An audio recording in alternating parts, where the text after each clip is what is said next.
فإن دعوة أهل السنة، دعوة أهل الحديث، دعوة السلفيين، دعوة أهل الأثر تقوم على التربية والتصفية. فرماتے ہیں صحابہ نے نبی سے پوچھا ہمارا رب کہا، کئی سوال کیے اور اس میں سے ایک سوال یہ بھی آیا، اے اللہ کے نبی ہمارا رب دور ہے تو ہم زور سے پکاریں گے، قریب ہے تو ہم آہستہ آہستہ مناجات کریں گے. تو وَإِذَا سَأَلَكَ عِبَادِي عَنِّي فَإِنِّي قَرِيب، یہ سوال پوچھا. اب ذرا جملوں پہ غور کیجئے تو اللہ خود چل کے جواب دینے کے لیے آ گیا، خود چل کے جواب دینے کے لیے آ گیا.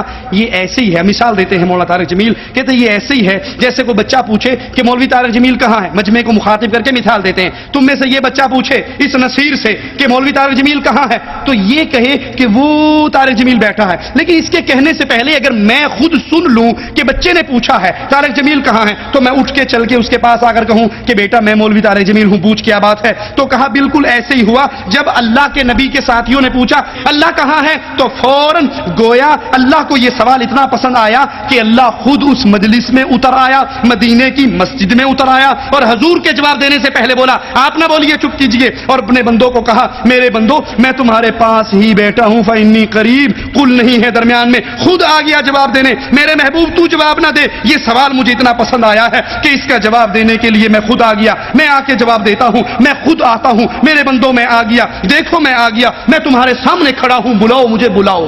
لا محدود محبت کے ساتھ اللہ کہہ رہا ہے میرے بندے میرے بارے میں پوچھ رہے ہیں.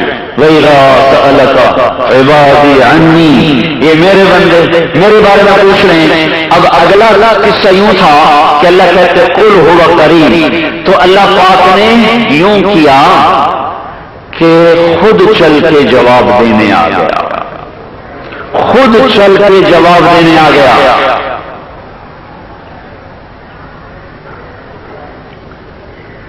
یہ ایسا ہی ہے، یہ ایسا ہی ہے. یہ بچہ پوچھتا ہے نصیر سے مولوی صاحب کہاں ہیں، مولوی طارق جمیل کہاں ہیں. یہ کہتا وہ بیٹھا وہ بیٹھا.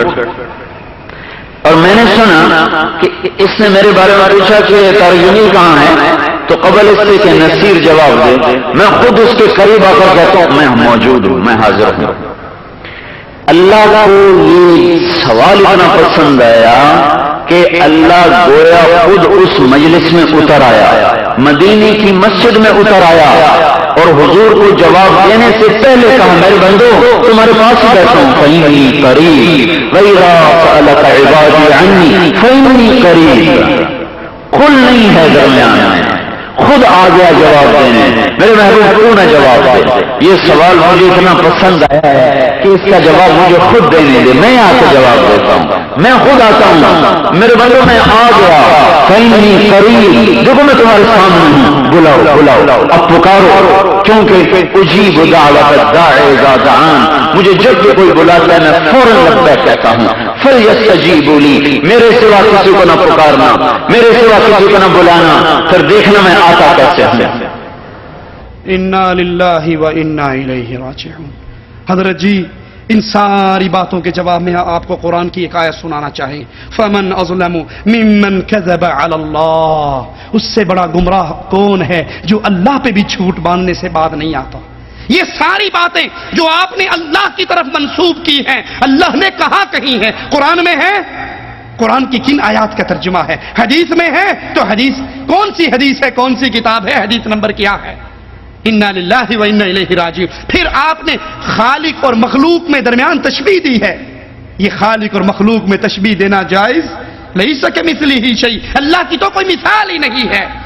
اور اللہ آ گیا، اللہ اتر آیا، اللہ مدینے میں آیا. اللہ کہتا ہے میں تمہارے پاس بیٹھا ہوں. اللہ کو یہ کہنا کہ اللہ بیٹھا ہے یہی حرام ہے. امام مالک کہتے ہیں رحمان کا مستوی علی العرش ہونا معلوم ہے کہ وہ عرش پہ مستوی ہے، اس کا استوا علی العرش ہمیں معلوم ہے، اس کی کیفیت مجہول ہے، اس کے بارے میں سوال کرنا بدعت ہے. والایمان بہ واجب، اس پہ ایمان لانا واجب ہے. اللہ کے بارے میں یہ کہنا کہ اللہ مسجد میں آ گیا، اللہ مدینے میں آ گیا، اللہ نے کہا میں تمہارے پاس بیٹھا ہوں، میں تمہارے سامنے کھڑا ہوں، یہ اللہ کی توہین ہے، یہ اللہ کے اوپر جھوٹ ہے. اور اگر نہیں تو بتائیے قرآن کی کون سی آیات کا ہے جو ترجمہ آپ نے کیا ہے؟ بلکہ آپ نے اپنے جذبات کو اللہ کی طرف منسوب کیا، اور اللہ اپنے نبی کے بارے نبی نے کہا تھا جو مجھ پہ جھوٹ باندھے وہ اپنا مقام جہنم میں بنا لے، اور اللہ نے کہا تھا فمن اظلم ممن کذب علی اللہ، جو اللہ پر جھوٹ بولے اس سے بڑا ظالم اور کون ہو سکتا ہے۔ الرحمن علی العرش استوى، رحمان اپنے عرش پر ہے۔ قرآن کہتا ہے اامنتم من فی السماء ان یخسف بکم الارض، کیا تم اس سے نڈر ہو جو چاہے تو زمین کو پھاڑ دے؟ ام امنتم من فی السماء ان یرسل علیکم حاصبا، تم اس سے بے خوف ہو، تمہیں اس کا کھٹکا نہیں ہے جو چاہے آسمانوں والا تم پہ پتھروں کی بارش کر دے۔